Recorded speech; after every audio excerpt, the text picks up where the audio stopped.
Welcome back friends. ये हमारी video number 3 class 9th information technology यानी कि आईटी के लिए। और हम डिस्कस कर रहे थे unit 1 introduction to IT and IT's industry को। और इस चैप्टर की प्रीवियस वीडियोस में हमने डिस्कस किया था आपका बीपीओ इंडस्ट्री को, और साथ ही में हमने डिस्कस किया था आईटी क्या है, इसके एप्लीकेशंस क्या हैं। तो अगर आपने प्रीवियस वीडियोस नहीं देखी हैं, उनके नोट्स आपके पास नहीं है, तो पूरी जो प्लेलिस्ट है उसका लिंक आपको डिस्क्रिप्शन बॉक्स में मिलेगा, वहाँ पे आप चेक कर सकते हैं।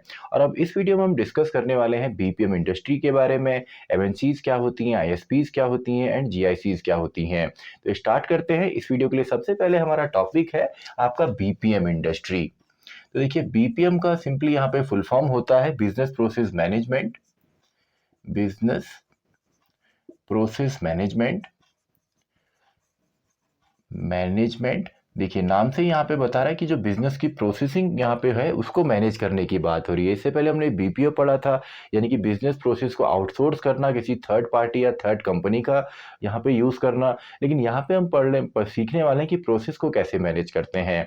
तो बीपीएम को सिंपली हम बोल सकते हैं ये एक डिसिप्लिन है आपका, मेनली ऑपरेशन मैनेजमेंट के अंदर, जहाँ पे वेरियस मेथड्स को जो आपके पीपल्स हैं वो यूज करते हैं ताकि हम डिस्कवर कर सकें, एनालाइज कर सकें, आपका मॉडिफाई कर सकें, ऑटोमेट कर सकें एंड इम्प्रूव कर सकें जो बिजनेस की प्रोसेसेस हैं। क्योंकि कोई बिजनेस होगा तो उसमें काफ़ी सारी प्रोसेसेस होंगी, तो उनको अगर हमने यहाँ पे अलग अलग मेथड्स की मदद से अगर हम किसी भी तरीके से क्वालिटी को इनहेंस करते हैं, प्रोसेसेस को आपका स्पीड अप करते हैं, तो यही आपका आता है आपका बिजनेस प्रोसेस मैनेजमेंट या सिंपली बीपीएम के अंदर। तो इसको सिंपली अगर हम यहाँ पे देखें, वैसे इस वीडियो के जो नोट्स हैं आपको डिस्क्रिप्शन बॉक्स में मिल जाएंगे, लेकिन साथ साथ आप वीडियो देखते हुए भी नोट्स बनाना चाहें तो बना सकते हैं। तो सिंपली इसको हम बोल सकते हैं it is a discipline in operational management it is a discipline in operation management where people use various methods, जहाँ पे जो लोग हैं वो काफ़ी अलग अलग मेथड्स को यहाँ पे यूज करेंगे। where people use various methods to discover करने के लिए, मैनेज करने के लिए, इसके अलावा ऑप्टिमाइज अगर हम इसको करें, ऑप्टिमाइज अगर हम करते हैं, ऑटोमेट हम इसको करते हैं, ऑटोमेटिकली अगर हमारी प्रोसेसेस चल सकती हैं, टू इम्प्रूव बिजनेस प्रोसेसेस।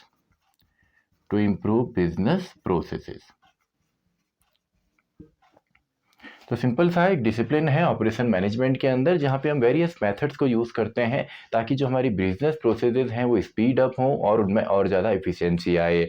अब देखिए, कई बार यहाँ पे कंफ्यूजन भी पैदा होता है कि बीपीएम और बीपीओ में यहाँ पे डिफरेंस क्या है।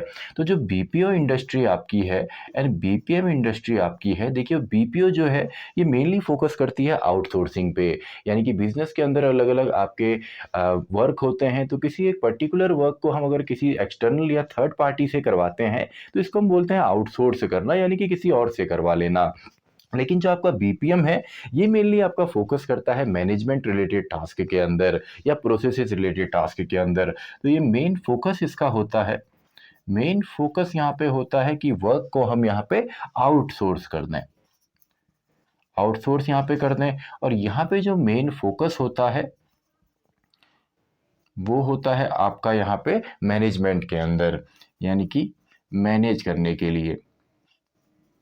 तो ये मेजर डिफरेंस है, यहाँ पे आउटसोर्सिंग होगी और यहाँ पे मैनेजमेंट होगा। अब यहाँ पे आपके 3 तरीके की हमने यहाँ पे कंपनीज पढ़नी है, जिसमें सबसे पहले आपका आता है एमएनसी। तो इसका फुल फॉर्म है मल्टीनेशनल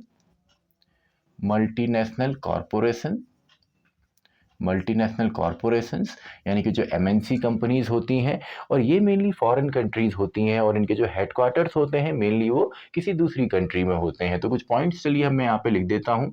इनके जो हेडक्वार्टर्स होते हैं, यानी कि जो मेन इनका ऑफिस होता है वो होता है आपका फॉरेन कंट्री में, यानी कि अदर कंट्रीज में होते हैं। और जो अलग अलग कंट्रीज़ हैं वहाँ पे इनके कंट्री ऑफिसेज होंगे या रीजनल ऑफिसेज होंगे। तो हर एक कंट्री में भी इनके ऑफिसेज हो सकते हैं, कंट्री ऑफिसेज भी इनके हो सकते हैं। और साथ ही में ये जो सर्व करते हैं वो करते हैं ऑल ओवर द वर्ल्ड, यानी कि ग्लोबल सर्व यहाँ पे करते हैं, ग्लोबली ये सर्व करते हैं।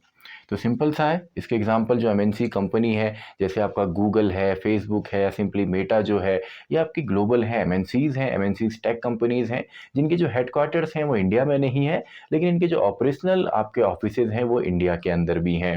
वैसे अगर हम बीपीएम की भी बात करें तो इंडिया में जो बीपीएम है इनके भी काफ़ी सारे एग्जाम्पल्स हैं, जैसे आपका टाटा कंसल्टेंसी है, या आपका विप्रो है, या सिंपली आपका इन्फोसिस हो गया। तो ये आपका बीपीएम के एग्जाम्पल है, यानी कि जो बिजनेस प्रोसेसेस को मैनेज करते हैं, तो टाटा या टीसीएस इसका काफ़ी बड़ा एग्जाम्पल है।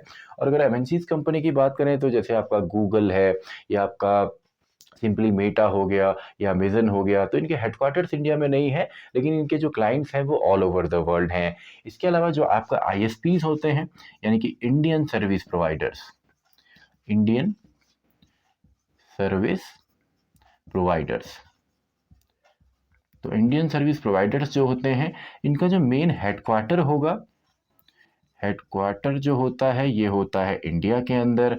और मेन जो इनका फोकस होता है, यानी कि मेन जो फोकस होगा, मेजर पॉइंट्स में यहाँ पे लिख रहा हूँ, मेन फोकस जो होगा वो होगा इंडियन क्लाइंट्स पे या इंडियन कस्टमर्स पे।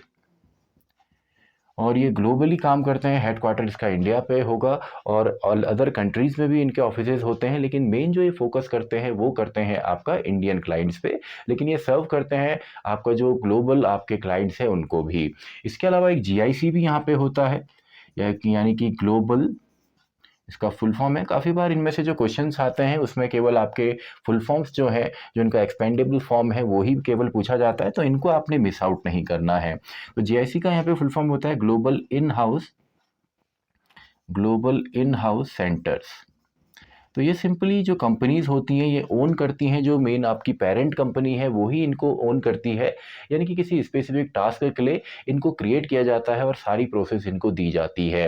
यानी कि बीपीओ से केवल काफ़ी डिफरेंस है, बीपीओ में तो जो पूरी आपका काम है उसको ही हम आउटसोर्स करते हैं, लेकिन ये पेरेंट कंपनी की ही इनको ओन करती है। और मेनली इसमें अलग अलग आपके सेंटर्स होते हैं। इसका जो मेन एग्जाम्पल है वो है आपका R&D, यानी कि रिसर्च एंड डेवलपमेंट। जैसे कोई बड़ी आपकी ऑर्गेनाइजेशन है, कोई कंपनी है, तो अपना वो रिसर्च एंड डेवलपमेंट का जो सेंटर है उसको अपने ही अंदर कंट्रोल में रखती है, बस वहाँ पे काम जो है वो अलग तरीके से होता है।